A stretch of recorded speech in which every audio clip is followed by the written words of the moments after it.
Assalamualaikum warahmatullahi wabarakatuh. Selamat pagi anak-anak.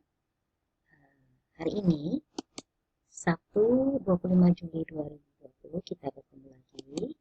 Kita akan belajar tematik. Masih tema 1, hidup rukun. Subtema 1, hidup rukun di rumah, pembelajaran ke-6.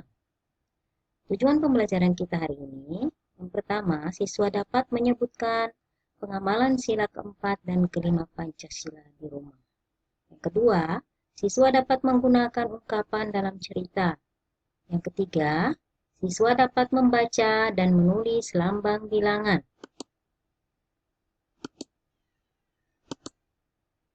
Nah, ini gambar apa anak-anak? Ya, benar sekali, gambar kepala banteng. Ini adalah simbol dari sila Ya, benar sekali, sila keempat Pancasila. Yang bunyinya kerakyatan yang dipimpin oleh hikmat kebijaksanaan dalam permusyawaratan perwakilan. Nah, di dalam kehidupan kita sehari-hari, khususnya di rumah, ada beberapa sikap penerapan sila keempat. Nah, contohnya ya, ini contoh pengamalan sila keempat di rumah. Menghargai pendapat ayah, ibu, dan adik saat berdiskusi. Jadi di saat berdiskusi di rumah, kita harus saling menghargai pendapat siapapun ya. Tidak boleh ada yang saling bertengkar, mempertahankan pendapatnya. Yang kedua, bermusyawarah untuk mengambil keputusan. Jadi untuk mengambil keputusan harus dimusyawarahkan. Tidak boleh diputuskan sendiri. Contohnya dalam keluarga, hari Minggu ingin jalan-jalan kemana, nah itu diputuskan bersama. Yang ketiga, contoh ketiga, pembagian tugas kerja bakti dalam keluarga. Misalnya di rumah, kakak mendapat tugas menyapu halaman, adik menyiram tanaman. Nah, itu contoh pembagian tugas. Jadi ketiga contoh ini adalah pengamalan sila keempat Pancasila di rumah. Nah, selanjutnya, ini gambar apa anak-anak? Ini gambar padi dan kapas yang merupakan simbol dari Pancasila yang sila ke-5 yang berbunyi keadilan sosial bagi seluruh rakyat Indonesia. Contoh pengamalan sila ke-5 Pancasila di rumah. Yang pertama, hemat dalam menggunakan uang. Jadi, kita tidak boleh boros. Ya. Jika diberi uang, seperti uang jajan, kita harus menggunakannya dengan baik, harus dengan hemat ya, tidak boleh boros. Yang kedua, adil dalam membagi waktu untuk belajar dan bermain. Jadi waktunya dibagi, tidak untuk bermain terus, ada waktu untuk belajar, ada waktu untuk bermain. Contoh selanjutnya, adil dalam membagi makanan kepada adik dan kakak. Nah, jika kita memiliki makanan seperti jajan, dan kita punya kakak atau adik, kita harus berbagi. Atau di rumah, ibu memiliki kue 2, itu akan dibagi sama untuk kakak, adik. Itu contoh ya, contoh pengamalan sila ke-5 Pancasila di rumah. Nah, di sini udah paham contoh pengamalan sila ke-4 dan ke-5 Pancasila di rumah ya anak-anak. Nah, kita lanjut ke materi selanjutnya. Kalian bisa buka buku pena halaman 17 sampai 18. Kita akan menggunakan ungkapan dalam cerita. Di sini ada beberapa ungkapan yang akan sebagai pelengkap dalam cerita ya. Yang pertama, kutu buku. Kutu buku berarti orang yang suka membaca atau gemar membaca. Nah, yang kedua, kepala dingin. Kepala dingin itu tenang ya, bukan kepalanya yang disiram es, tidak ya. Kepala dingin itu tidak emosional, tenang ya. Yang ketiga, besar kepala.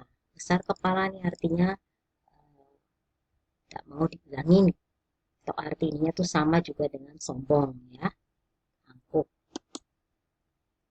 Buah bibir. Buah bibir artinya yang selalu menjadi bahan pembicaraan. bukannya di bibirnya ada buah ya, bukan begitu ya anak-anak ya. Buah bibir ini ungkapan yang memiliki arti selalu menjadi pembicaraan orang-orang. Ketiga, yang kelima ya, tinggi hati. Terakhir, tinggi hati artinya hampir sama dengan besar kepala, artinya sombong. Nah, sekarang kalimat akan Ibu tampilkan, kita baca sama-sama, nanti akan kita lengkapi juga sama-sama. Made berteman dengan Eka sejak kecil. Made dan Eka sejak kecil dijuluki titik-titik karena suka membaca. Karena kepintarannya, mereka selalu menjadi titik-titik teman lain. Walaupun begitu, mereka tetap tidak titik-titik dan titik-titik. Mereka mendengar perkataan orang lain dengan titik-titik. Nah, sekarang kita lengkapi ya. Di sini Made berteman dengan Eka sejak kecil. Made dan Eka sejak kecil dijuluki titik-titik karena suka membaca. Nah, tadi diungkapkan yang suka membaca yang mana ya? Ya, benar, kutu buku. Nah, sekarang karena kepintarannya, mereka selalu menjadi titik-titik teman lain. Nah, mereka selalu menjadi apa ya? Buah bibir, ya benar sekali. Buah bibir menjadi pembicaraan teman-temannya. Jadi pembicaraan teman lain ya.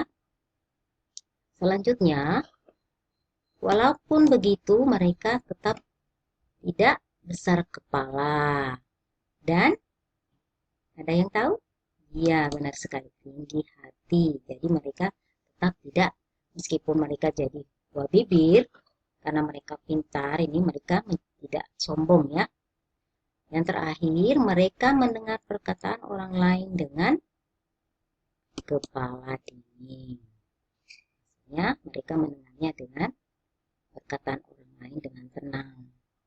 Jadi tidak sombong ya. Nah, selanjutnya kita belajar membaca dan menyebutkan lambang bilangan. Nah, di sini Ibu tampilkan ada kubus ratusan.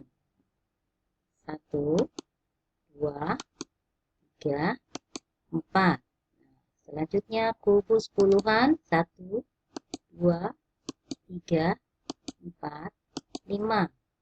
Selanjutnya kubus satuan 1, 2, 3, 4, 5, 6, 7. Nah, jumlah kubus ratusan tadi berapa anak-anak? 4. Jumlahnya berapa? 400. Yang puluhan berapa anak-anak? Iya, benar sekali 50. Yang satuan?